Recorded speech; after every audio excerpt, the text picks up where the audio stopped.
4 tahun menanti buah hati, Anissa Rahma akhirnya hamil anak kembar lewat metode bayi tabung.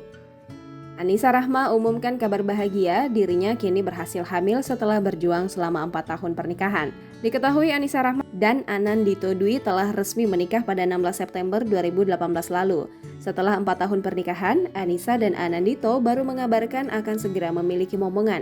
Bahkan Anissa kini dikabarkan tengah mengandung bayi kembar.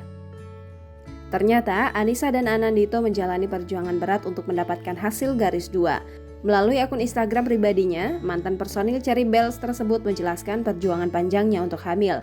Anissa dan Anandito sempat divonis sulit memiliki keturunan karena kondisi medis. Menurut hasil, Anissa mengalami penyumbatan di kedua saluran tuba falopi. Bahkan di rahim Anissa juga terdapat polip. Sementara sang suami, Anandito, memiliki masalah kualitas sperma yang kurang baik. Selama 3 bulan, Anandito mengubah pola hidup. Hasilnya, kualitas sperma menjadi lebih baik.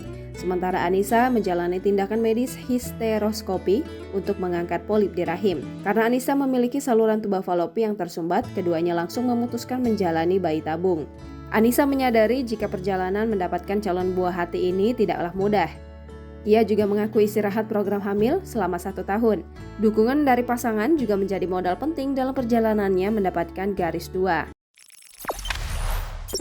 Jangan lupa subscribe, share, komen, dan like ya!